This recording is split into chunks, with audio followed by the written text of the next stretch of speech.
Boa noite, meu irmão e minha irmã aí de casa. E mais uma vez estamos aqui com uma live evangelizadora. Hoje, nosso tema, Santos e Santas de Deus, com o nosso querido Padre Leandro Malaquias. Boa noite, Padre. Sua bênção. Boa noite, Ju. Deus abençoe, tudo bem? Mais uma vez nós aqui reunidos. Mais uma vez estamos aqui. E hoje para falar de um assunto que é do carinho do nosso coração e de todo católico, que são os santos da igreja. Que o senhor nem gosta e nem conhece, né, Padre? É, um pouquinho só, bem pouquinho. Então, Padre, para a gente começar, queria pedir para o senhor fazer uma bênção para a gente, para podermos dar início à nossa live. Então vamos lá então, gente, pedir as luzes do Espírito Santo sobre nós, para que a gente possa usar desse momento, para que possa tocar o coração de cada um. Em nome do Pai, do Filho e do Espírito Santo. Amém. Ave Maria, cheia de graça, o Senhor é convosco. Bendita sois vós entre as mulheres, e bendito é o fruto do vosso ventre, Jesus. Santa Maria, Mãe de Deus, rogai por nós, pecadores, agora e na hora de nossa morte. Amém. O Senhor esteja convosco. Ele está no meio de nós. Que desça a bênção do Deus Todo-Poderoso sobre nós, também sobre os nossos corações. Em nome do Pai, do Filho e do Espírito Santo. Amém. Então vamos lá dar início. Lembrando, pessoal, que aqueles que tiverem perguntas, dúvidas referente ao nosso assunto de hoje, podem ir mandando aqui abaixo, né, nas perguntas, nos comentários, que no finalzinho da live a gente vai estar lendo os comentários e vai estar fazendo as perguntas para o padre, tá bom? E compartilhem aí para que a gente possa evangelizar muito mais pessoas com a nossa live. Então, para começarmos, padre, qual é a importância dos santos na nossa Igreja Católica? A gente pode dizer assim que de uma nota de 1 a 10, a importância dos santos para a Igreja Católica é nota 10. Porque eles são aqueles que conseguiram exprimir aquilo que nosso Senhor pede. E na sua vida a gente consegue ver o Evangelho, não só escrito, mas vivido. Quando nós vemos os santos, nós vemos aqueles que deram certo. Sabe, Ju, o problema de hoje em dia, às vezes as pessoas querem nivelar as coisas por baixo, sabe? Então, assim, meu ídolo é tal pessoa, a pessoa que eu gosto, a pessoa que eu quero ser igual é como uma tal pessoa que trabalha bem e eu quero agir igual ele. Uma pessoa que toca bem na igreja, eu quero tocar igual ele, sabe? Quem nos dera se nós nos igualássemos, eu quero parecer Santa Teresinha. Isso. Seria maravilhoso. E a nossa vontade na fé é se igualar àquele que deu certo. São Paulo vai dizer: sede meus imitadores, como eu fui de Cristo. Nós devemos imitar aqueles que são de Cristo. Então, a importância dos santos é que eles são o norte. Para onde se aponta, para onde a gente deve caminhar, porque eles conseguiram, né, diante de tudo isso, viver de fato a fé da forma mais simples possível. E como que surgiu, padre, essa veneração dos santos na nossa igreja? Logo no começo da igreja, quase que concomitantemente com a igreja.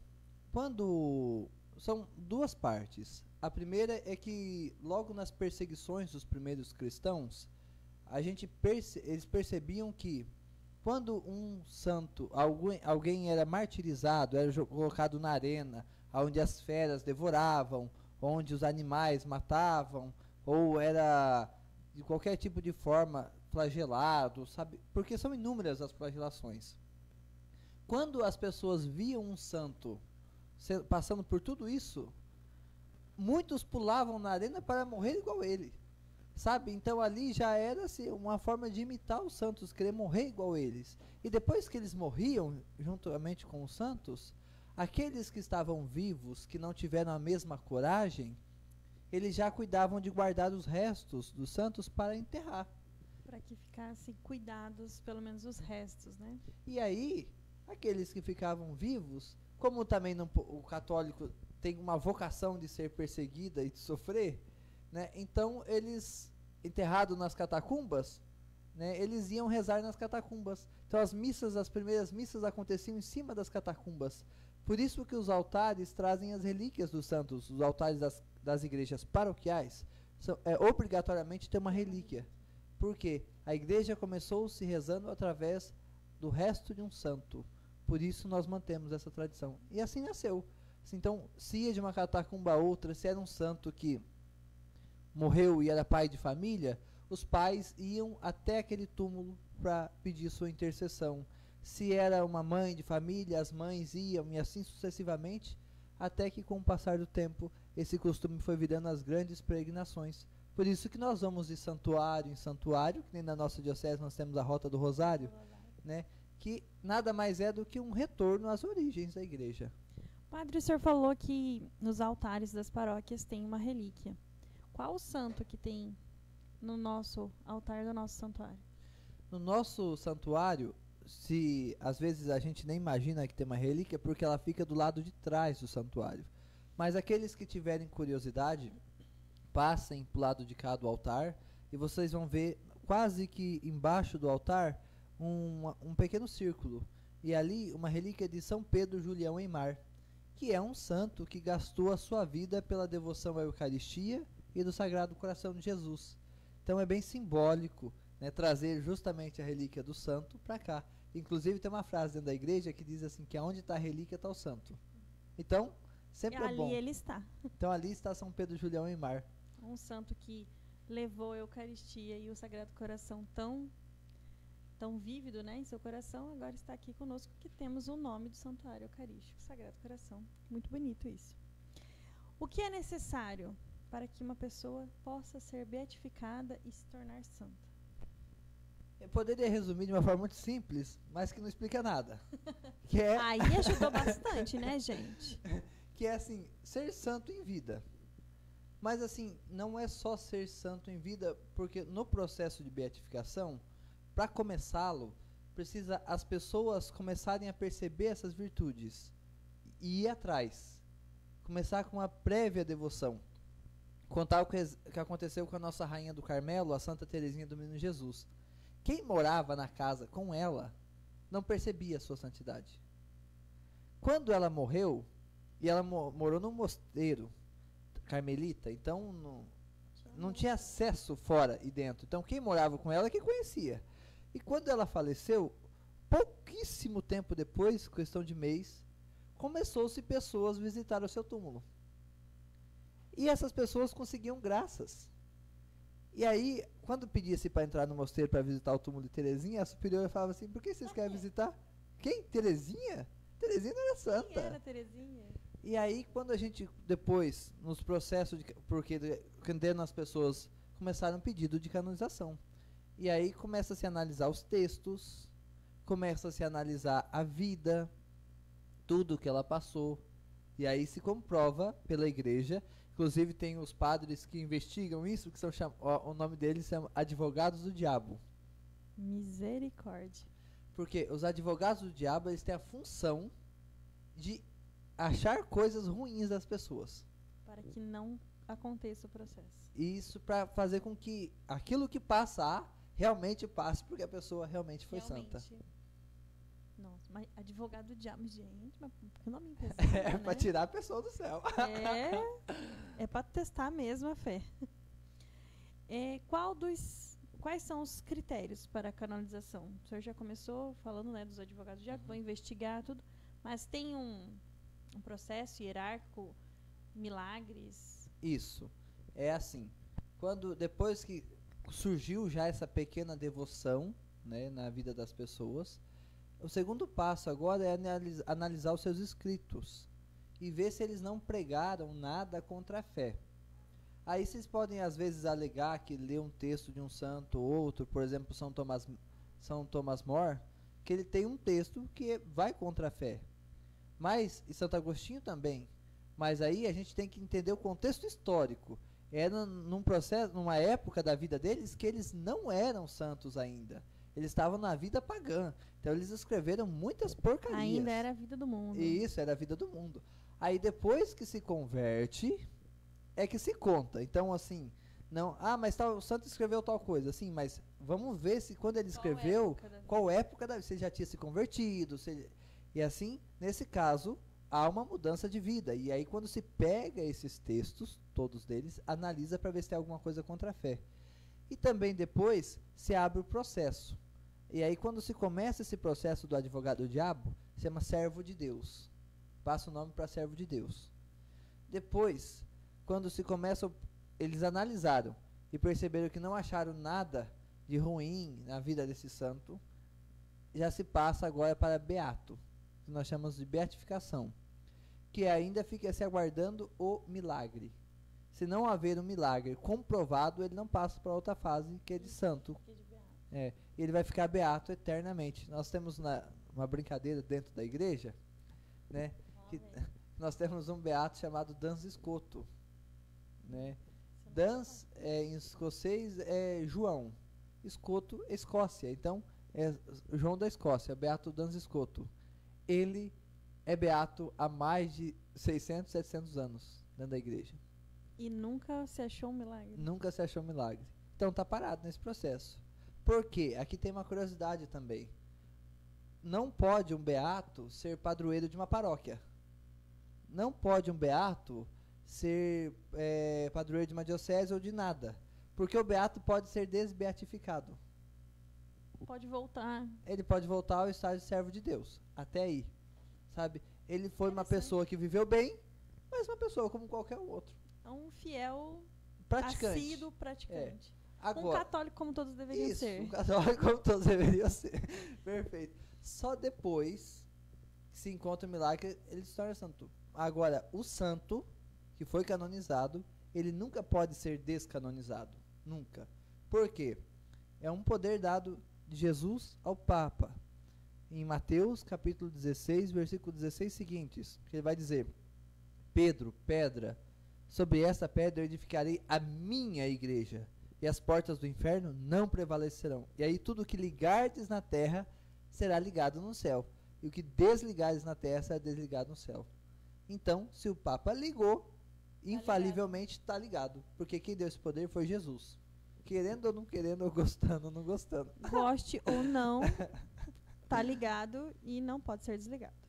Ainda bem, né? Porque temos muitos santos para interceder por nós lá no céu. Então, como o senhor acabou de responder aqui, quem tem a autoridade final para canonizar um santo na Igreja Católica?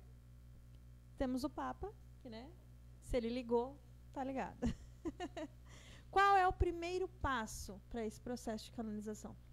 O primeiro passo é o pedido, que a gente chama, né? E quem pode fazer esse pedido? Qualquer pessoa.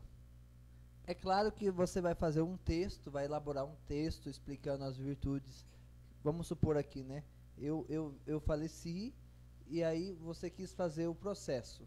Você elabora um texto, um pedido, diz assim, olha, tem gente vindo visitar e a vida dele aparentemente era uma vida muito santa. E aí você faz esse pedido e envia ao bispo. O bispo confere, aí dá as normativas canônicas, faz a chancela e envia para o Vaticano. E assim o Vaticano começa a analisar e vai pondo em fila. Só que o Vaticano não vai mandar pessoas de lá para cá. Ele vai escolher alguns padres aqui mesmo para fazer a investigação prévia. Isso é tudo antes daquele processo ainda, sabe? É claro que existem pessoas que esse processo aconteceu quase que instantaneamente. Isso que eu ia perguntar, tem um período para esse processo acontecer? Tem 5 anos. Mínimo. Mas Santo Antônio de Lisboa, Santo Antônio de Pádua, por exemplo, aconteceu um fato já na vida dele, que quando ele faleceu, no momento exato que ele deu o último suspiro, todas as crianças da cidade de Pádua saíram de suas casas gritando na rua, o santo morreu. E isso, o bispo estava na cidade. Quando ele viu, isso já adiantou o processo, porque é algo inexplicável. Todas as crianças da cidade saem correndo, o santo morreu. E aí já facilitou o processo, mas mesmo assim existe um tempo que se demora, porque depois aí tem a exumação do corpo, para ver se também não se encaixa nos santos incorruptos. Também tem a questão de analisar para ver, porque às vezes no próprio corpo da pessoa tem alguns sinais de que ela não foi santa. Por exemplo, assim, é claro que hoje em dia nós temos já toda uma ciência evoluída, mas na época, se achava a pessoa morta, às vezes ela tinha se matado, por exemplo. Tem um grande autor da igreja chamado Tomás de Kempis, que escreveu um livro fantástico chamado Imitação de Cristo. ele foi enterrado vivo. Isso foi um impedimento para que ele seja canonizado. Por quê? Querendo se livrar um pouco das dores mundanas, pediu para ser enterrado vivo e ali morreu. Então, foi uma espécie de suicídio. Uma fuga. Foi uma espécie. E o santo não é aquele que foge, é aquele que luta. Mas luta contra o pecado, foge das ocasiões, né? Sim. Só para entender que ele se matou. Quase. Então não tem como você alegar isso no processo de canonização. Ele não pode ser um exemplo nisso. Então todos vão querer se enterrar vivos. Exatamente. Orígenes também teve problemas no seu processo de canonização. Eu falo porque você olha, tem textos magníficos, tem instruções de fé lindas, mas eles não são santos porque estão parados nesse processo. Tá? Interessante. O que inspirou, padre, o seu interesse em estudar as vidas dos santos e santas da igreja? O que levou o senhor a todo esse conhecimento da vida dos nossos santos? O que me levou foi assim, eu percebi, eu tinha na minha cabeça que ser católico era muito difícil, quando eu era jovem, né? E aí eu comecei a olhar para o lado e eu comecei a um juízo crítico dos outros. Esse aqui não se deve fazer, mas é o meu processo de conversão. Escutem, mas não sigam a visão do padre. Eu olhava em volta e começava a pensar assim, parece que ninguém quer viver a fé. Sabe, chegou um momento que eu falei assim, eu não vou viver, parece que ninguém quer. Também não vou. Eu também não vou. Daí eu olhava para uma imagem que eu ganhei de Santa Teresinha e eu falava assim, ninguém quer, mas ela quis. E aí aquele negócio que eu comecei falando da gente querer nivelar por baixo, né? Como ninguém quer, eu também não quero. E aí eu comecei a ver a vida dela. E comecei a perceber que a vida dela era linda. Sofrida, mas linda. Trágica. Porque ela tinha aonde queria chegar. E aí no meu processo de crescimento, eu fui coroinha cerimoniário. E graças a Deus, todo coordenador dos coroinhas, e se você estiver me assistindo e não fizer isso, você é ruim. Ai, meu Deus. Tá? Insiste na vida de São Tarcísio. E a minha coordenadora insistia, porque a gente deveria conhecer a vida de São Tarcísio, sabe? E quando ela falava de São Tarcísio, eu falava assim, eita, ele tem a minha idade e ama a Eucaristia. Então, o que está acontecendo comigo? Alguma coisa está errada, sabe? E aí eu comecei a pesquisar a vida deles, porque eu queria amar os santos, eu queria ser igual a eles, sabe? Assim, e lutar para isso. E aí, quanto mais eu conhecia os santos, eu começava a perceber, meu Deus do céu, eles passaram por isso, eu acho que eu não consigo, sabe? E aquela ilusão que eu tinha na minha cabeça de que ninguém queria viver a fé, passou ao contrário. Percebi que encontrei uma multidão que queria viver a fé, uma multidão. E o mais interessante, essa multidão de diferentes formas. Eu vi rei, eu vi mendigo, eu vi freira, eu vi mãe de família, eu vi soldado, eu vi o cara que o soldado prendeu ser canonizado, sabe? Então, assim, tinha de tudo. Tudo. Até criança. Criancinha pequena. Daí eu percebia que, assim, e aquilo foi alimentando meu coração. Eu falei assim, não, eu tenho que ser assim, e as pessoas têm que descobrir os santos, eles têm que conhecer os santos, porque os santos é a beleza da igreja. A beleza da igreja não são os pecados, sabe? Porque nós vivemos numa época que é muito triste quando a gente vê um escândalo de um padre. Mas eu acho que o maior escândalo é o Padre Pio. Mas não é um escândalo negativo, é um escândalo positivo. Né? O homem que atendia 18 horas de confissão por dia, sabe? Um homem que recebeu as chagas de Nosso Senhor, que estava em 2 lugares ao mesmo tempo e que sabia o seu pecado se você mentisse na confissão, sabe? Pensa. Ele é um escândalo.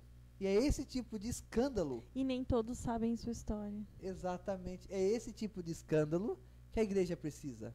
E que morreu recentemente, em 1968. Muitas das pessoas, às vezes, que estão assistindo, já conviveram na mesma época que ele. Muitos têm a mesma idade.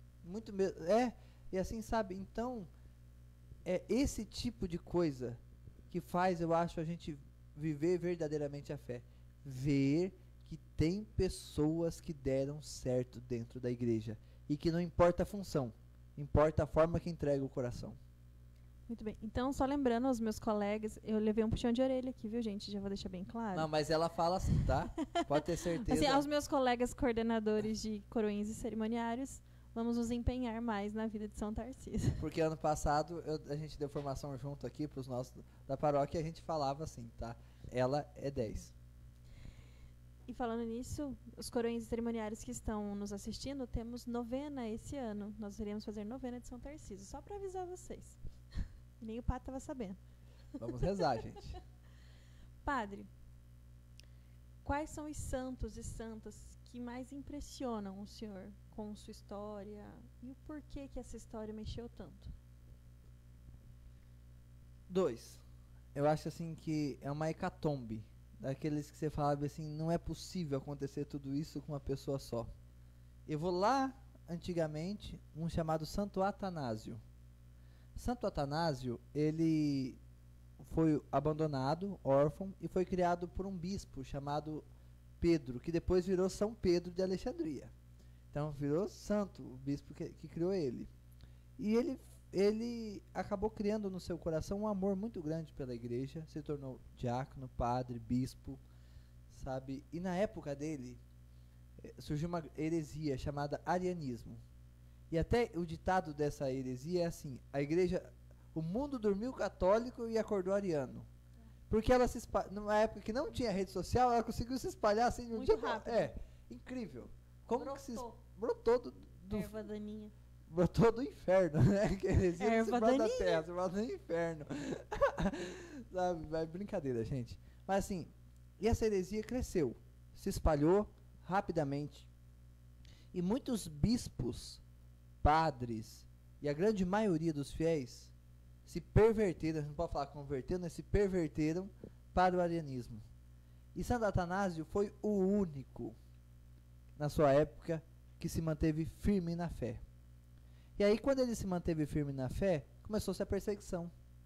E durante 16 anos, ele ficou preso, mesmo sendo bispo, preso, porque quando ele era solto, ele tinha que ficar escondido durante o dia numa caverna. À noite ele ia escondido na casa dos fiéis para realizar os sacramentos, rezar a missa, atender confissão, crisma, tudo escondido. E quando descobriam, apedrejavam ele. Uma vez ele saiu desmaiado, sabe? Foi apedrejado e saiu desmaiado do lugar. Então, até que quando ele conseguiu aos poucos ir evangelizando aquelas pessoas, e aquelas pessoas evangelizando outras pessoas, assim sucessivamente, até que ele desgastou sua vida. E quando ele morreu, ficou poucos, mais 2 bispos. Mas não é mais um, agora é 2. E depois 4, e assim sucessivamente. E foi multiplicando. Sabe? Então, para mim, ele é um exemplo de perseverança na fé. Quando parece que o mundo está todo perdido, está todo destruído, ele está vivo. Foi A fé está luz, viva. a verdadeira luz no fim do túnel. É, a verdadeira luz no fim do túnel. E o outro exemplo que eu queria citar também, que para mim é uma prova de amor de fato à igreja, amor de tudo aquilo que é mais santo e sublime. E agora vou descer um pouquinho, ele não é um bispo, mas é um exemplo, pelo menos tem que ser um exemplo para nós os padres diocesanos, que é São João Maria Vianney. Ele entrou para a igreja numa época de perseguição. E eu estava percebendo que os dois que eu gosto muito agora são de época de perseguição. Né? O senhor né? Tem alguma perseguição acontecendo, padre? Que a gente não esteja sabendo para rezarmos mais ainda. Não, graças a Deus não, mas um dia pode acontecer, né? Então, e ele foi na época da famigerada Revolução Francesa, 1789, quando ele entra para o seminário, estoura a Revolução Francesa, e aí começam a surgir os padres juramentados, que seriam aqueles padres que estavam mais preocupados em servir ao Estado do que propriamente a Deus. Mais o dinheiro, mais tudo, para não sofrer perseguição. E aí a vida dele foi escondida. São João Maria Vianney foi ordenado sem a família, foi ordenado sozinho, porque se o povo percebesse,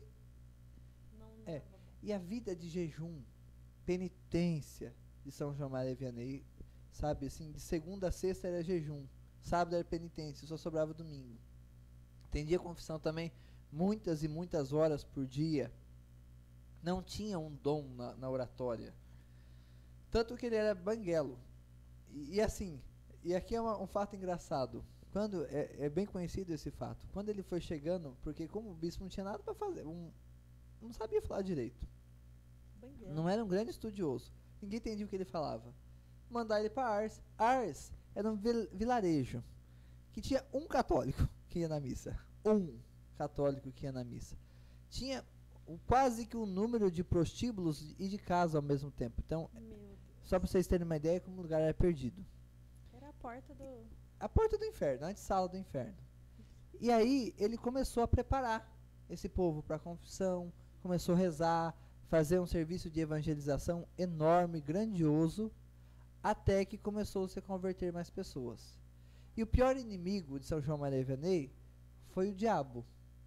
Porque o diabo atentava a ele todos os dias, impedia que ele dormia, sabe, conversava, aparecia, mexia na cama, derrubava as coisas, sabe, atormentava mesmo a vida. Bem a cara dele mesmo. Bem a cara do encardido. Só que São João Maria Vianney sempre se manteve firme. E às vezes o diabo aparecia porque começava a fazer filas enormes para se atender, para confessar com São João Maria Vianney, que também tinha o dom dos pecados, porque Deus, quando ele concede esse dom a muitos confessores, quando ele se empenha demais no atendimento de confissão, Deus vai permitindo essa graça. E aí permitiu a São João Maria Vianney. E aí o diabo muitas vezes aparecia para ele e falava assim: eu vou tentar tirar essas pessoas da fila de confissão. E ele falava assim: você não vai conseguir. E aí ele dava um jeito de fazer as pessoas brigar na fila de confissão para se afastar, sabe? E aí São João saía de dentro do confessionário, ia lá e brigava com as pessoas. Não, gente, é o diabo que quer, volta, sabe? E assim foi. E aí tiveram que montar um novo trilho de trem, para o trem passar por Ars, para as pessoas chegarem até Ars. E depois Ars foi crescendo, crescendo, e se tornou o lugar mais católico da França. De um católico para o ponto de referência. Então ele, para mim, também é uma inspiração, né? Para mim é um dos santos que transformaram a vida da igreja, sabe? E fazendo o quê? Atendendo confissão, rezando missa. Atendendo confissão, rezando missa. Porque esse é o caminho de santidade do padre. Lembrei de uma homilia.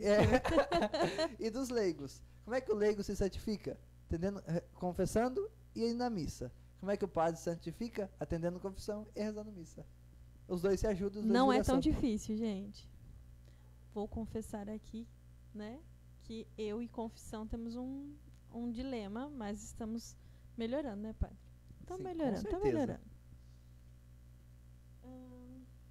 Como que nós podemos usar a vida dos santos e santas, né, para nós, na nossa vida, nas nossas orações, com as suas virtudes? Como que a gente pode colocar em prática a vida deles na nossa? É muito interessante essa pergunta, porque aquilo que eu falei, né, nós temos uma variedade de santos dentro da igreja, graças a Deus, sabe assim? E aqui, às vezes você está me assistindo e fala assim: mas padre, né, Santa Teresinha estava dentro do convento e ela não teve os filhos que eu tive, que me deram a dor de cabeça. Padre, o senhor não conhece a minha mulher. Padre, o senhor não conhece o meu marido. Padre, o senhor não sabe do meu emprego. Padre, e aí o conselho que eu dou é: realmente eu não sei, mas eu tenho certeza que tem algum santo que teve a mesma dificuldade que a sua. E aí veja como ele superou aquela dificuldade. Um exemplo básico: Santa Rita de Cássia teve problema com seu esposo, teve problema com seus filhos, teve problema quando foi entrar no convento, sabe? E a gente olhando para a vida dela, ver como que ela tomou as atitudes para superar esses momentos de dificuldade e se santificar. Padre, a minha doença, eu estou com uma doença muito grave, padre, ela não passa, né? Santa Teresinha também teve uma doença muito grave, sabe, padre? E assim, todos esses problemas que nós temos, eu acho que os santos, tenho certeza, os santos é a completude daquele versículo quando se diz assim, né, completar na minha carne o que faltou na crucificação de Cristo. Às vezes a gente pensa assim: mas padre, teologicamente faltou alguma coisa? Não. Mas o que faltou? Faltou a raiva que você passou hoje. Faltou a vontade de bater em alguém que você passou hoje, sabe? Virgem Maria. Só que essa vontade vista aos olhos de Deus. Senão você vai começar a sentir raiva. Não, tô só completando em Cristo. Não, você não está completando nada. Tá nada, você tá passando raiva mesmo. Você tem que ofertar isso. Quando você oferta isso, você oferta para Cristo. E aí quando você oferta, você se santifica. Se você amar a contrariedade. Então a contrariedade às vezes é a falta de dinheiro, às vezes é uma doença, às vezes é alguma privação momentânea, às vezes é uma privação temporária, e assim sucessivamente.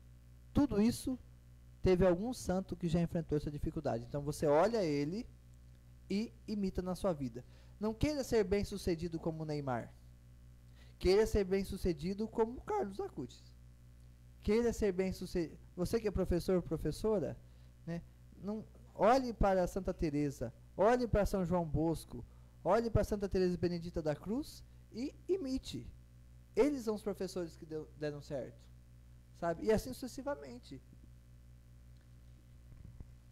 Lembrando, pessoal, se tiverem dúvidas sobre a vida de algum santo ou alguma dúvida sobre os santos e santas, vão mandando pra gente. Nós estamos chegando aqui nos finais das minhas perguntas, então a gente quer saber aí as dúvidas de vocês de casa. Se ficou alguma coisa aí sem responder, mandem pra gente, tá bom? Existe, padre, diferença na devoção aos santos nas regiões ou culturas dentro da nossa igreja? Existe. Às vezes, a gente vai na missa, né? Aí o padre está rezando a missa assim, né? Hoje é a missa de São Carlos Langa e seus companheiros mártires. Quem são? Quem são Carlos Langa? Onde vi? Sabe assim, o que me interessa, padre? Eu saber da vida de São Carlos Langa e seus companheiros, por exemplo, que são lá da região da África. Primeira coisa, a nossa fé, ela é católica. A palavra católica é universal. Então nós rezamos vários santos de vários lugares do mundo e de diferentes posições, exatamente para que sempre ache alguém que se encaixe com a vida desse santo. Agora tem diferença sim. Por exemplo, em regiões aonde teve alguns regimes políticos mais difíceis, tiveram mais mártires. Então cresceram-se mais mártires naquele lugar porque foram mortas mais pessoas. Automaticamente a devoção aos mártires é maior. Lugares aonde erros, faculdades bem antigas cresceram muito rápido e automaticamente foi dominado por protestantes. Então os erros protestantes começaram a aparecer, automaticamente os doutores da igreja começam a aparecer naquela região em volta.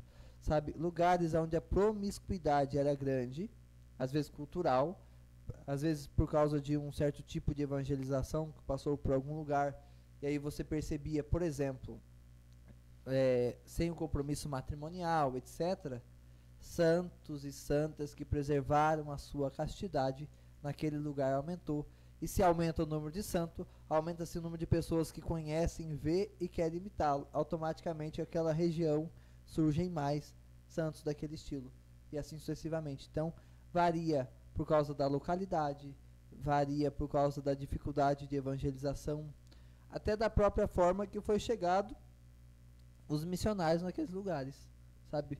Se foi missionários franciscanos, se foram missionários inacianos, se foram missionários de diferentes formas, e aí automaticamente se vai formando a sociedade através daquele tipo de espiritualidade. Então são pessoas mais calmas, porque rezam mais introspecto, porque são inacianas. São pessoas mais agitadas no fazer, fazem muitas obras de caridade, porque foi por causa de franciscano e assim sucessivamente. Aqui no Brasil, nós temos qual nicho desses de santos de devoção? Ou é misturado igual o povo brasileiro mesmo? O Brasil é uma miscelânea de coisa, sabe? Tanto é que eu já falo na live aqui, né, na reforma do missal, graças a Deus foi trazido, né, uma coisa que caiu um pouco no esquecimento das pessoas, que é o padroeiro do Brasil. O padroeiro do Brasil é São Pedro de Alcântara, porque ele era da devoção da família real, que depois foi aplicado. E a vida de São Pedro de Alcântara é linda, sabe? Tanto é que o nome Dom Pedro de Alcântara, é por causa de São Pedro. Porque era um costume antigo e até hoje, às vezes, de se pôr nome de santo no filho, porque a partir do que você coloca o nome do santo, ele se torna o seu onomástico. Então, aquele santo que tem o seu nome, ele intercede de uma forma especial para você. Inclusive, tem uma oração que se faz para rezar pelo próprio onomástico. E assim se cresceu a devoção no Brasil de São Pedro de Alcântara e de santos de linha franciscana. E de santos que tinha linha portuguesa. Então, Santo Antônio. Santo Antônio é muito conhecido no Brasil. Por quê? Porque veio da região de Portugal. Nós basta ver São Gonçalo. Por mais que às vezes, é que nós somos um país de mais de 500 anos. Às vezes eu falo algum nome e você fala assim, mas eu não conheço. Mas é só fácil. O padroeiro mesmo do Brasil não sabia, padre. Acabei de descobrir. E é fácil você perceber porque tem cidades com esse nome. Né? Santa Catarina, estados, cidades, estados, né? Santa Catarina, São Paulo, Santo André, Santo Antônio e assim sucessivamente. São José, que são santos que estavam ligados mais à devoção da família real ou das caravelas que vieram para o Brasil.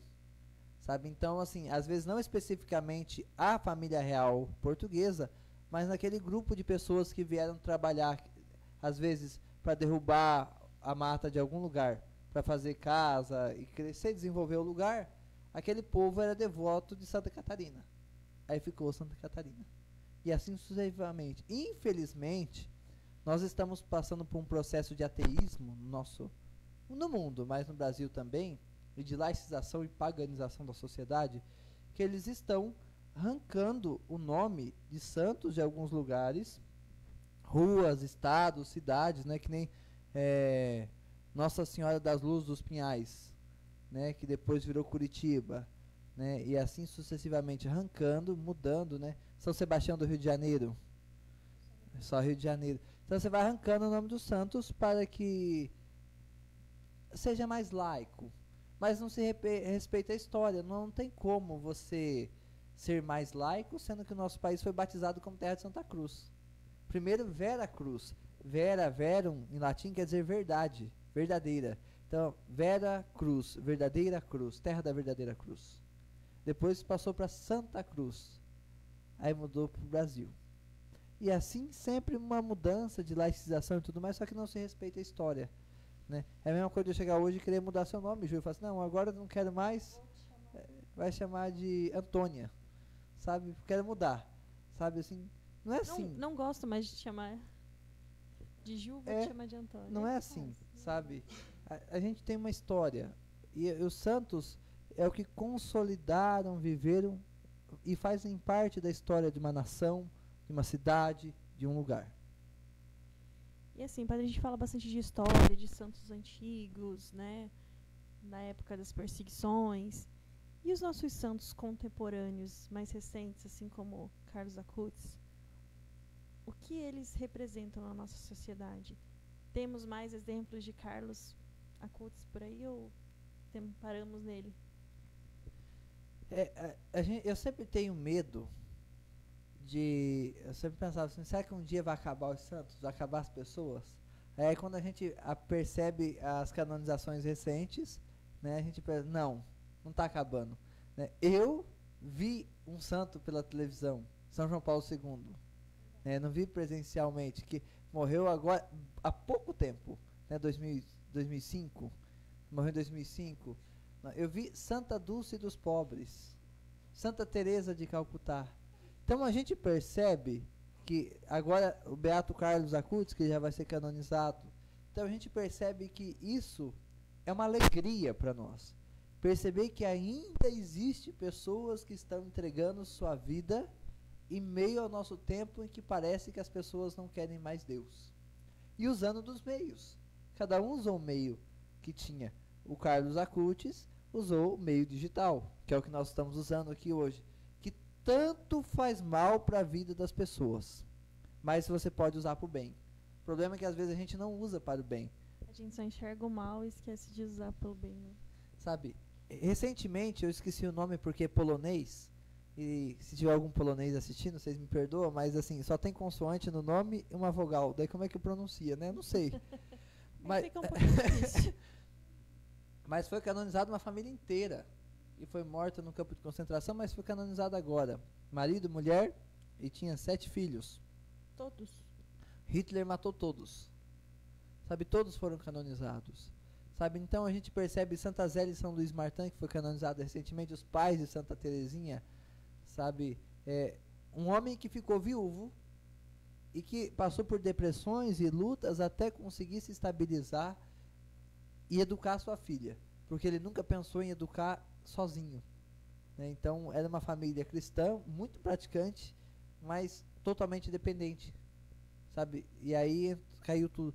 Então quando você percebe esses santos sendo canonizados recentemente, esqueci de um, São Maximiliano Maria Kolbe, né, que ele criou a Milícia da Imaculada, que nós escutamos no rádio até hoje, né? Quem escuta a rádio, a Milícia da Imaculada, eu acho que o terço é 10 horas da noite, se eu não me engano, sabe, e usou a revista, porque a internet não tinha ainda, embora ele foi um dos mortos por Hitler também, né? Mas assim, a internet não era tão boa.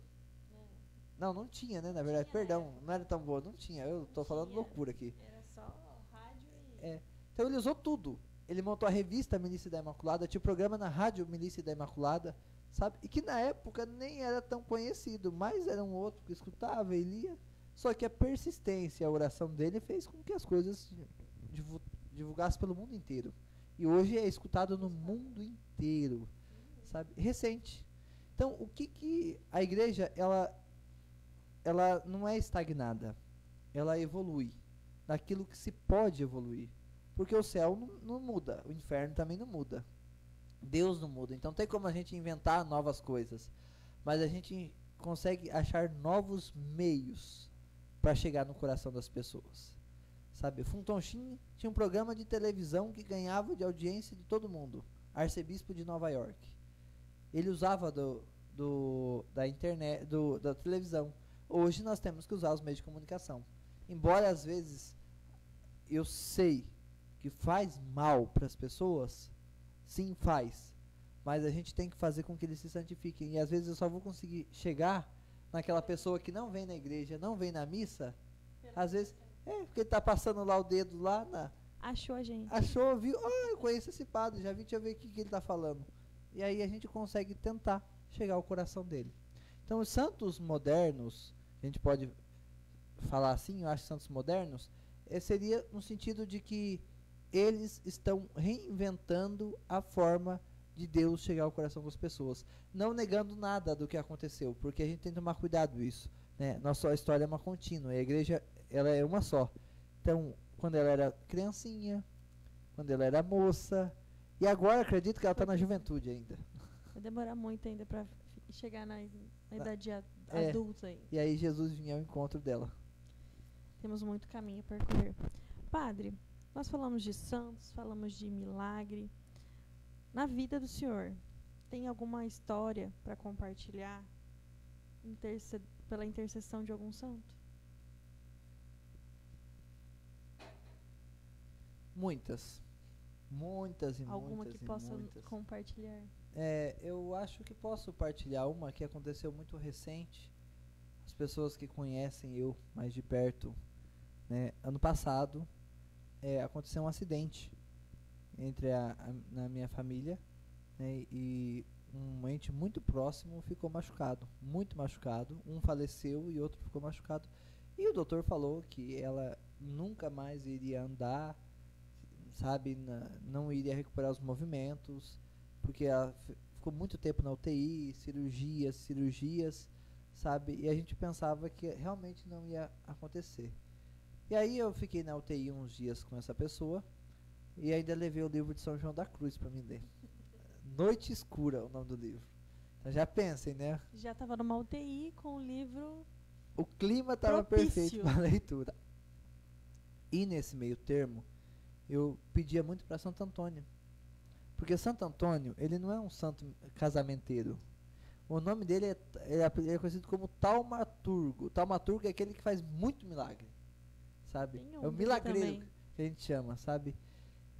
E aí eu pedi para Santo Antônio, você que costuma achar as coisas perdidas, acha aí o movimento dessa pessoa, acha aí a saúde dela e devolve. E foi no dia seguinte que eu fiz esse pedido, rezei, né? E fiquei falando para ela, tentando o movimento, e ela fez o primeiro movimento com o dedo. Então, nesse caso, ela não precisava mais amputar o braço, porque deu um sinal, né? E assim foi aos poucos recuperando, e em pouquíssimo tempo estava andando, sabe? O doutor até hoje fala que não entende. Não entende. A gente entende. Eu entendo, porque a ciência é muito limitada, a fé não, sabe? Então, assim, hoje eu entendo. Então, esse é um fato que aconteceu com a minha família, né, que eu acho que é um que eu posso partilhar, e tantas outras coisas também. Eu, por exemplo, com Nossa Senhora, a minha vocação, sabe, foi protegida por Nossa Senhora. Os problemas que eu tive na minha vida de vocacional foi Nossa Senhora que colocou a mão, intercedeu, me defendeu. Santa Teresinha do Menino Jesus, né, só para você ter uma ideia, quando eu fui entrar no seminário, eu falei que era uma certeza, Santa Teresinha. Não sei se pode pedir isso para os santos, né? Pediu. Mas a gente tá errado. Não se deve fazer isso. Mas se fizer também tá 100% errado, tá bom? Mas não há necessidade. Eu fiz uma novena de Santa Teresinha, pedindo, sim, me deu uma certeza. Se for para me ser padre, que eu ganhei rosa no final.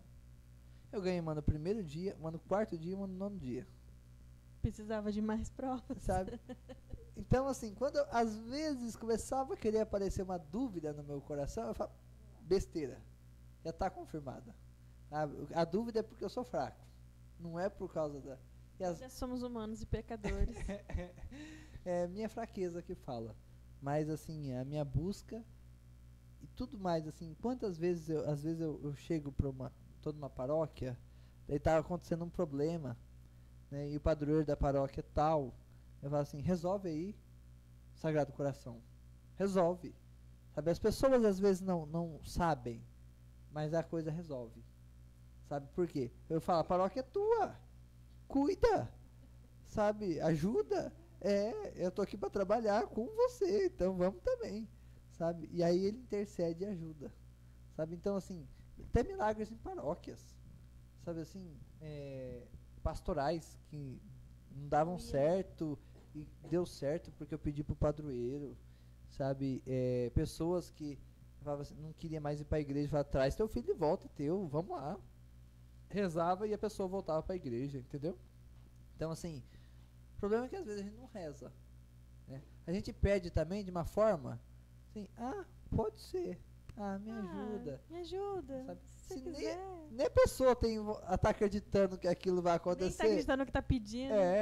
Sabe? E aí imagine, e aqui um detalhe, todo santo, quando a gente estuda a vida deles, percebe que ele era devoto de um outro santo. Então, se você não é devoto de nenhum santo ainda, está no caminho errado, meu filho. Seja devoto de um santo. Tá bom? Vamos caçar um santo para orarmos e pedirmos a intercessão. Gente, quem não tem, eu pedi muito a Santo Antônio. O senhor falou de Santo Antônio de Milagre de Santo Antônio. Eu devo o meu primogênito a Santo Antônio.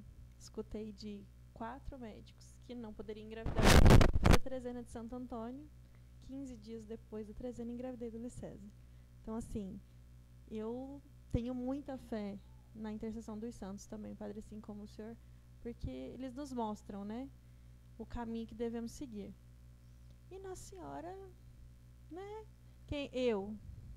uma filha da Imaculada, falando nisso, mulheres, ainda estamos esperando vocês para rezarem o terço conosco, toda terça-feira, 6h30 da tarde. Que está ali, nos intercedendo, nos acolhendo, então não tem como. E falando em Nossa Senhora, temos uma pergunta aqui de um dos nossos paroquianos, a Cristina. Padre, qual a história, você conhece a história de Nossa Senhora das Lágrimas? Qual a história de Nossa Senhora das Lágrimas? Olha, Cristina. Vamos lá, Você me pegou de calça curta. Melhor, você me pegou de batina curta. E agora? Sabe, eu confesso que eu não conheço muito a história de Nossa Senhora das Lágrimas. Não conheço muito. O que eu tenho? A devoção a Nossa Senhora das Lágrimas. Rezo, às vezes, o terço de Nossa Senhora das Lágrimas. Mas eu nunca pesquisei a história de Nossa Senhora das Lágrimas. Então, essa eu vou ficar te devendo, infelizmente. Vamos fazer o padre pesquisar a história para fazer no dia de Nossa Senhora das Lágrimas o santo do dia. Isso, mas o santo da igreja, que eu gravo todos os dias, no dia de Nossa Senhora das Lágrimas vai sair, tá? Me desculpa, tá? Pessoal, as minhas perguntas acabaram. Agora eu abro aí para vocês para vocês perguntarem sobre as suas dúvidas. Às vezes a gente pega o padre, assim como diz o padre, de batina curta, igual a Cris pegou aqui. Mas é muito santo para lembrar a história. Né, padre? Assim, uma coisa também que eu acho interessante explicar é uma questão de fé. Sabe, às vezes alguns protestantes podem bater na nossa porta e falar assim, vocês não acreditam em Deus. Vocês ficam pondo santos, vocês são idólatras. Né? Tem a imagem aqui, ó, e chama a gente, fala que a gente tem idolatria. A primeira coisa, assim, nunca discutam, porque não compensa, eles não querem aprender. Mas, pra gente entender bem, tá bom? A gente tem nomes diferentes para o culto, né? Ao culto que nós prestamos a Deus é latria, o nome desse culto. E quando nós colocamos uma outra coisa à frente de Deus, esse fica idolatria. Por isso que nós colocamos algo à frente do culto de Deus. Então, idólatra, na verdade, é aquele católico que escuta horóscopo, por exemplo. Isso é idólatra, sabe? O protestante que acredita que a Bíblia salva, venera a Bíblia, é um idólatra também. Fez uma imagem de papel, mas fez, sabe? E aí, é idolatria. Para o culto dos santos, nós chamamos de dulia. Não é o mesmo culto que nós prestamos a Deus.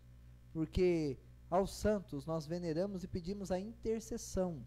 Quer dizer, explicamos assim, imaginem um familiar nosso que vai trabalhar lá no Japão, né, e começa a mandar dinheiro para cá. Tá ganhando melhor lá e manda dinheiro para mim que estou ganhando pouco aqui. E aí eu começo a usar desse dinheiro do meu familiar.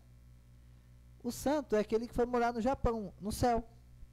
E lá ele pega as graças de Deus e vai mandando para cá. Entendeu? E vamos distribuir. E vai distribuindo. Por isso que o céu não vai ser parado, não. O céu vai ter trabalho. Se você vai para lá, você vai ajudar. Você acha que você vai ficar sentado na nuvem lá olhando os anjos? Vocês têm que ajudar a gente que está aqui, meu Deus do céu. A gente vai estar sofrendo, sabe? Entenderam? Então, esse é o culto de dulia. E é claro, né? Óbvio, que a Santa Mãe de Deus não tem o mesmo culto que os outros santos. Como ela, a gente chama de hiperdulia, porque ela é acima. O que nós temos sempre que entender é que, olhando de baixo para cima, Nossa Senhora está muito distante da gente, na santidade. Ela está muito acima, porque ela foi concebida sem pecado. Então, a gente olha assim, a gente nem vê quais ela, assim, sabe? Se for pôr na escada, assim, ela está muito acima. Mas se a gente pudesse olhar de cima para baixo e ver se no olho de Deus, Nossa Senhora estaria muito abaixo. Porque em comparação com Deus, ela não é nada. E ninguém é nada em comparação com Deus. Então, assim, para explicar bem, para que não haja, não é igual o culto que nós temos a Nossa Senhora, não é igual ao culto dos outros santos e nem o culto a Deus. Então, se alguém fala assim, mas vocês são idólatras, esquece. O que o livro do Deuteronômio proíbe de fazer, que eles vão falar do Deuteronômio capítulo 20, Êxodo capítulo 20, etc. Sempre a mesma coisa. É a mesma passagem. É o seguinte, tem duas definições, eikon e eidolon. Não se pode fazer eidolon, que são ídolos, para a idolatria, quer dizer, algo que você coloca no lugar de Deus. Mas os eikon, que é os ícones, é mandado fazer. Então, se fazer um ícone que seja, ou vocês acham, vocês protestantes, que Deus é errado, e quando ele manda Moisés fazer a serpente para que todos aqueles que olhem a imagem sejam salvos. Então, Deus ali, ele teve um pequeno erro? Eu acho que não. Eu acho que o erro está na interpretação. Sim. Prefiro ficar com a Bíblia. Olha que legal, protestantes, eu prefiro ficar com a Bíblia. Lá está toda a explicação necessária. Padre, fale um pouco sobre São José Maria Escrivá e o Opus Dei. Boa pergunta. São José Maria Escrivá, ele é um santo... Eu nem vou contar quem é que fez essa pergunta. Eu deduzo quem seja, sabe? O que aconteceu? Nesse tempo moderno que nós estamos vivendo, a relativização cresceu muito. Sabe assim? O descuido com as coisas santas, o descuido com Deus. Olha, a gente vê uma sociedade que raramente se vê alguém passando na igreja, é sinal da cruz, sinal que está cada vez vivendo pouco a fé. Alguns da nossa época começaram a ver essa necessidade e formar comunidades que sejam mais firmes na vivência da fé, mais firmes no ensinamento da fé e mais firmes na liturgia. Entre essas surgiram, por exemplo, os arautos do Evangelho, né, que a meta deles é uma impecabilidade na liturgia. Então, às vezes falam assim, mas eles são muito... Mas a função deles é essa, né, então eles vivem para isso. E a Opus Dei, opus é serviço, palavra opus. Dei é Deus. Então, é tentar santificar-se em Deus, fazendo as coisas que nós fazemos no dia a dia. Sabe? Então, ele tem os seus livros principais, né, que é o Suco, né, que é o seu livro principal, que é o Suco, que tenta mostrar totalmente essa vivência.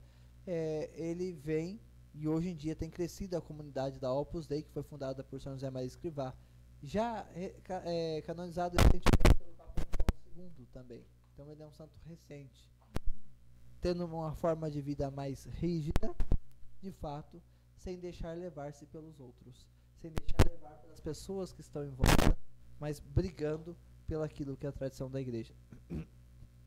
São José Maria Escrivá, ele era um padre normal, que teve muita dificuldade, porque na Espanha passou-se por um processo muito difícil mesmo, de laicização, que é aquilo que nós estamos falando, né?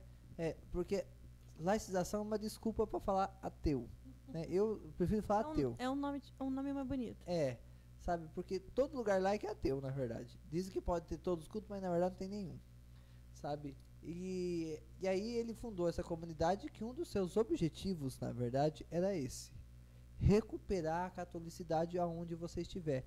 Então, se você é um membro da Opus Dei, que é mãe, você vai ser fiel na igreja sendo mãe. Mas eu sou mãe e professora. Então, você vai ser professora, praticante da fé, e não vai aceitar as interferências. Então, ele fundou uma comunidade nesse sentido, sabe? Mas eu sou tal coisa, então na sua fé você vai defender. Mas se meu serviço, se você for membro da Opus Dei e tiver seu serviço, você vai deixar. Se o serviço manda você abortar, por exemplo, você trabalha numa clínica de aborto, nem poderia, mas tudo bem, vamos supor, tá lá, deixaria. Então ele tentou trazer, como todos esses institutos novos, né, que está nascendo, essa radicalidade que estava se perdendo, sabe? E aí, graças às luzes da intercessão dele, tem crescido e aumentado cada vez a comunidade católica Opus Dei. Padre, tem pessoal mandando aqui no WhatsApp. Pessoal, quem tiver gente em algum grupo aí, esteja com vergonha de perguntar aqui nos comentários da live, pode mandar no WhatsApp também. A gente tem uma rede de apoio aqui. O pessoal vai mandando aqui pra gente, tá bom?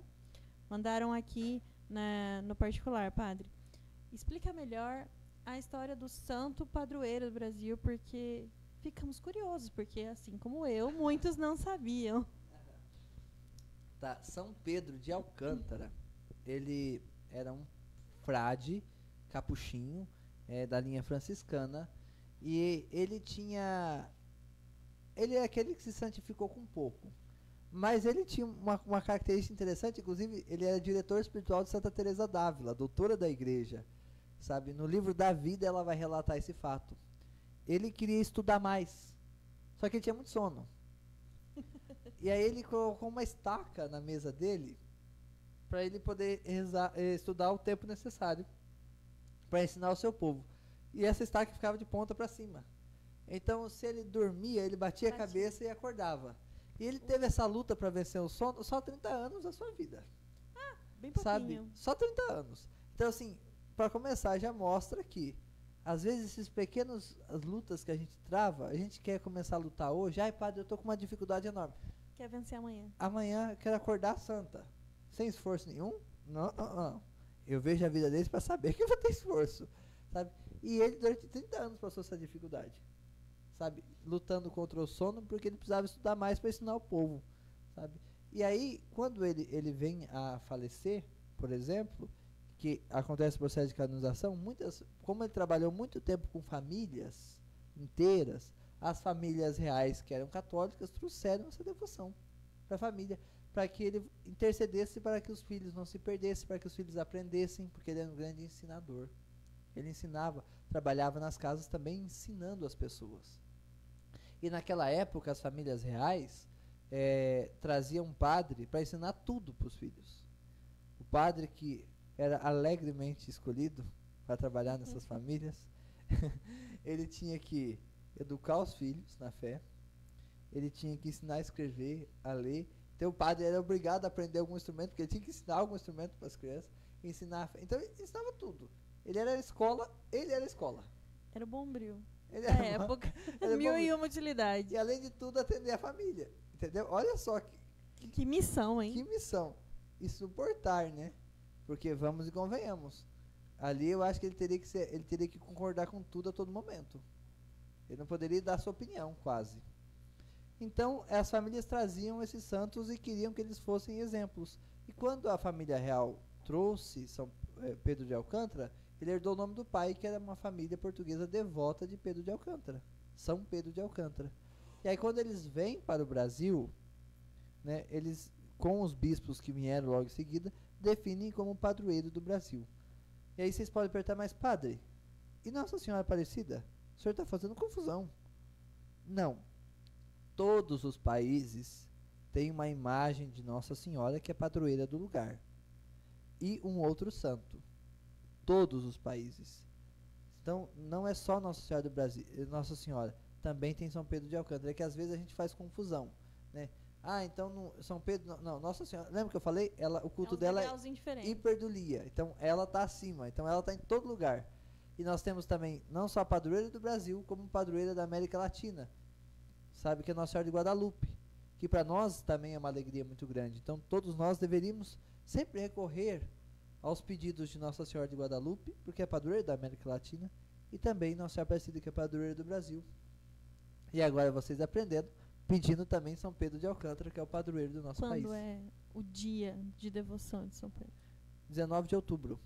É pertinho. Tá pertinho. Sabe, então a gente recupera aí a devoção.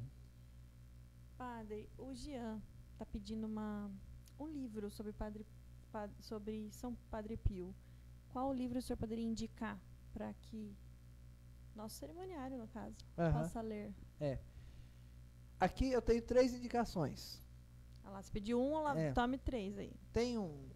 Eu vou marcar aqui para cobrar depois a leitura. Tem um almanaque em gibi para crianças sobre o Padre Pio, sabe, muito interessante, tá? Eu não sei dizer agora como é que vocês fazem para adquirir e comprar ele muito fácil, porque não é um site muito conhecido, mas ele é muito... Eu já peguei esse livro, conheci uma família que comprou, ele é de capa dura, sabe, é uma história em quadrinhos do Padre Pio. Marido, anota aí para comprar para as crianças. Sabe, então ele é muito bom mesmo. O segundo é um livro mais curto, chamado Padre Pio sob investigação, que são relatos de médicos que analisaram investigativamente. O processo de canonização é quase aquele processo todo escrito em um livro, sabe? Para quem é mais investigador ou quer saber os meandros que teve da canonização, realmente, sabe que aquela chaga era chaga? Não era ele que se furava? Sabe assim? Todos esses detalhes, tudo aparece ali. Até parece, porque é só um detalhe, uma curiosidade. O sangue que saiu da chaga não era o mesmo sangue que estava na veia dele. Então, assim, para quem realmente quer investigar mais sobre a vida dos santos, do Padre Pio, esse livro é muito bom. E tem um que a minha biblioteca católica, né, MBC, lançou sobre o Padre Pio também. Esse, por que eu indico esse por terceiro? Porque ele é o maior e o melhor que eu já vi, só que ele é maior que eu já vi. É um pouquinho grosso esse. Ele é um pouquinho grosso, mas ele é perfeito. Eu não tive relatos de 100% das pessoas que leram esse livro se emocionam e se tornam devotos do Padre Pio. Até hoje eu não vi ninguém que leu esse livro.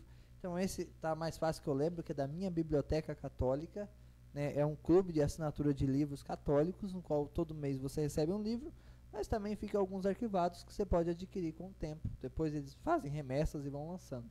Tá bom? Mas sobre o Padre Pio eu tenho essas indicações. Para criança, para quem gosta de investigar. E a história completa. O Afrânio. Padre, sua bênção.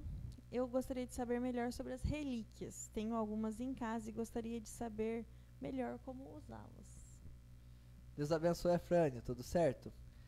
Como eu disse já no começo da live, a relíquia ela traz essa tradição da igreja, né? De aonde está a relíquia, está o santo.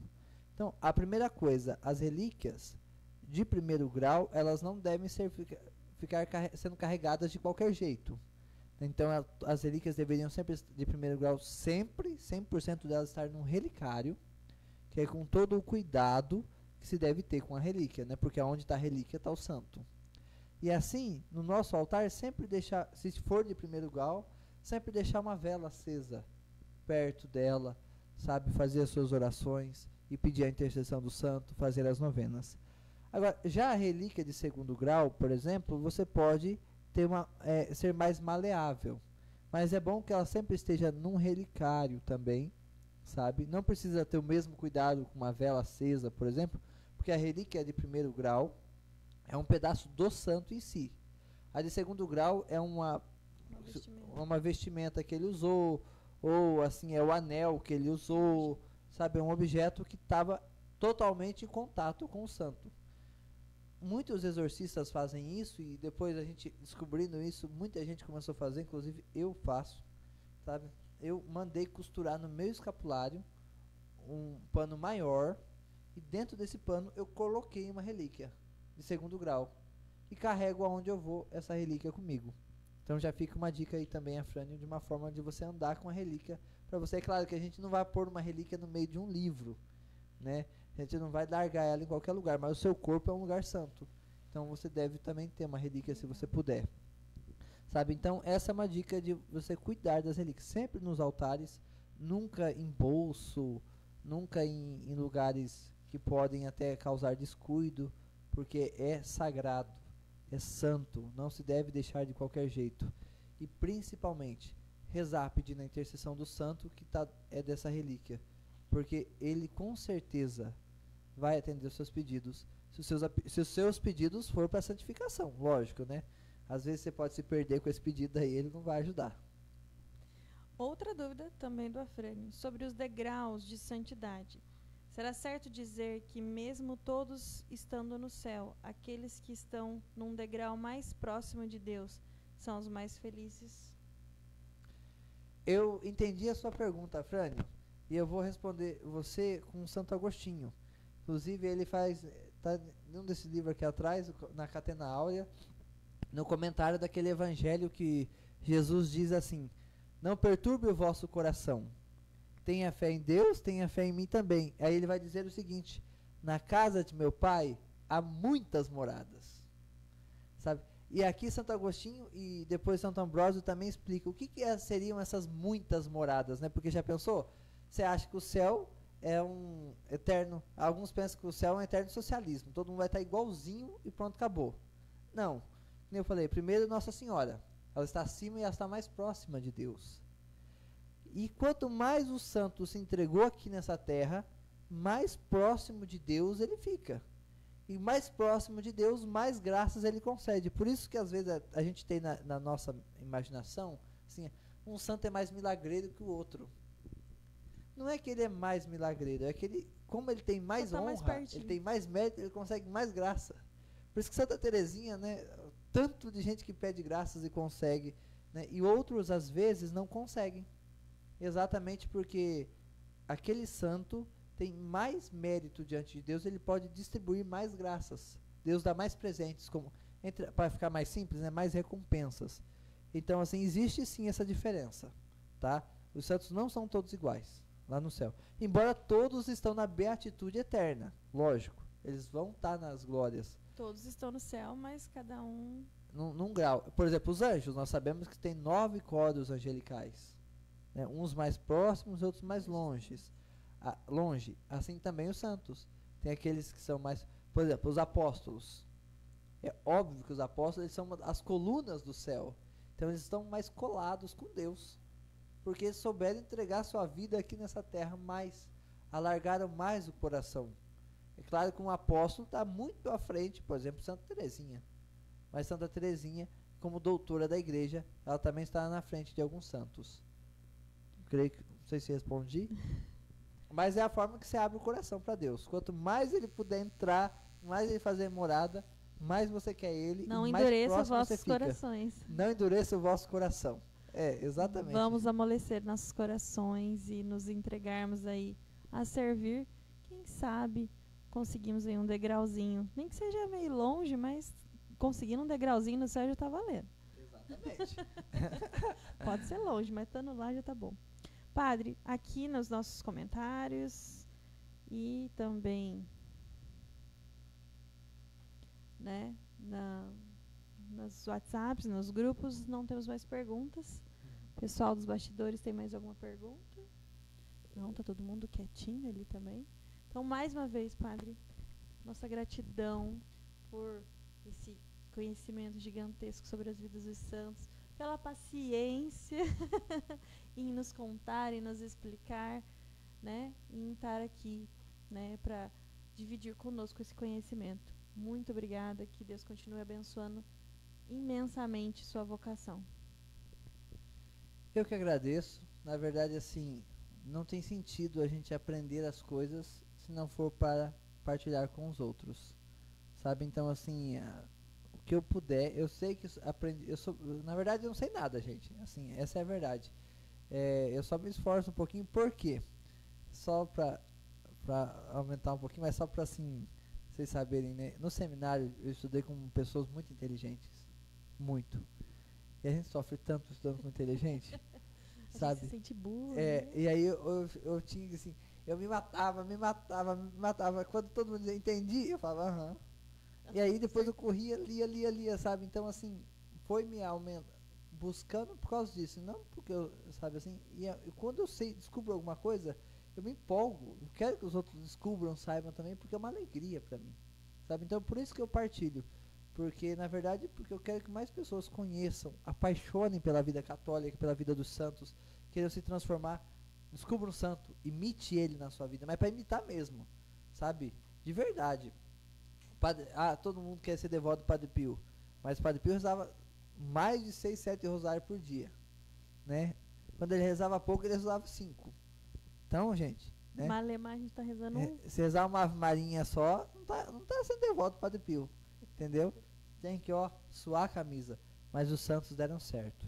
Foi sofrido, foi dolorido, mas deram certo. Então a gente tem que imitar eles.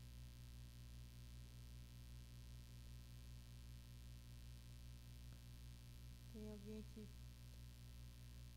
Padre, todos falam que você parece fisicamente e nos seus gestos. Como lida com isso? Não entendi muito bem a pergunta. O Padre Pio. É É. da Cris, ela consertou lá em cima. E aí, Padre, como o senhor lida com essa tremenda comparação? Ficou até vermelho aqui, gente. Gente, eu morro de medo disso. O Padre Pio é santo demais. Eu sou um reles pecador inútil.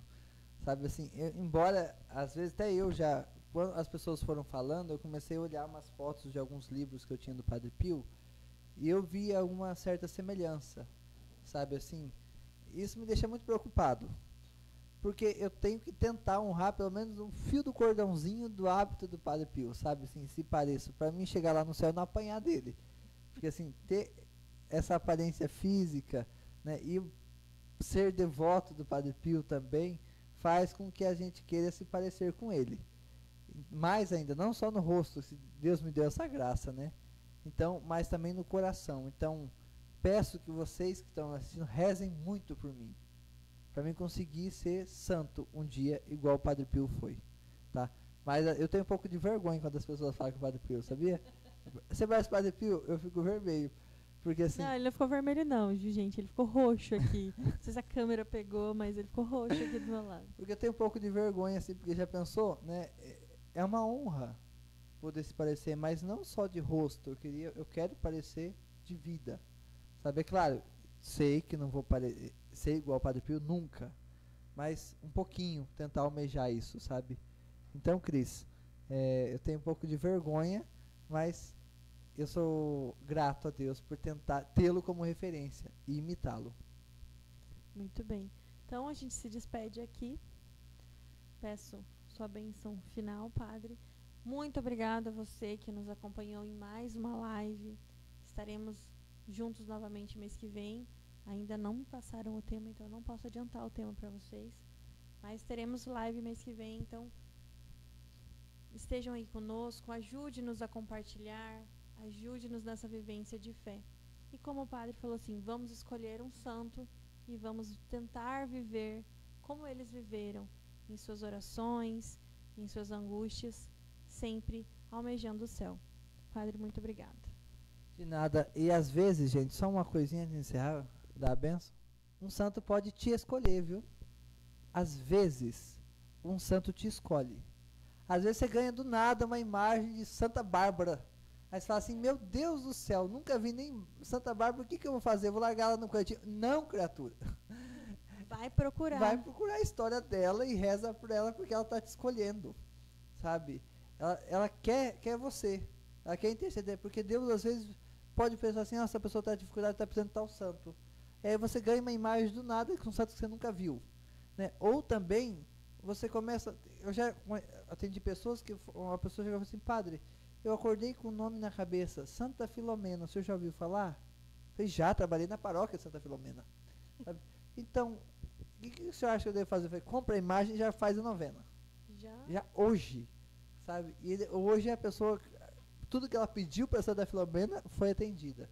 Então, gente, às vezes alguns santos vão te escolher. Escolham santos, mas alguns vão te escolher. Alguma forma eles vão entrar na sua vida e abraça eles, porque eles vão te ajudar mesmo. E não precisa ser um só, pode escolher 2, 3, não tem problema. Eles não vão brigar lá no céu porque você está rezando para 2, tá, gente? Todos os santos e santas de Deus vão interceder por nós. Gente, mas eu agradeço também com todo o carinho de vocês terem assistido essa live e busquem sempre a santidade. Sabe, eles são exemplos. E os próximos vão ser nós. Todos vocês que estão ouvindo aqui, tudo nós. Então, ó, eu quero ver, eu quero rezar a missa no altar com a imagenzinha de vocês ainda, tá bom?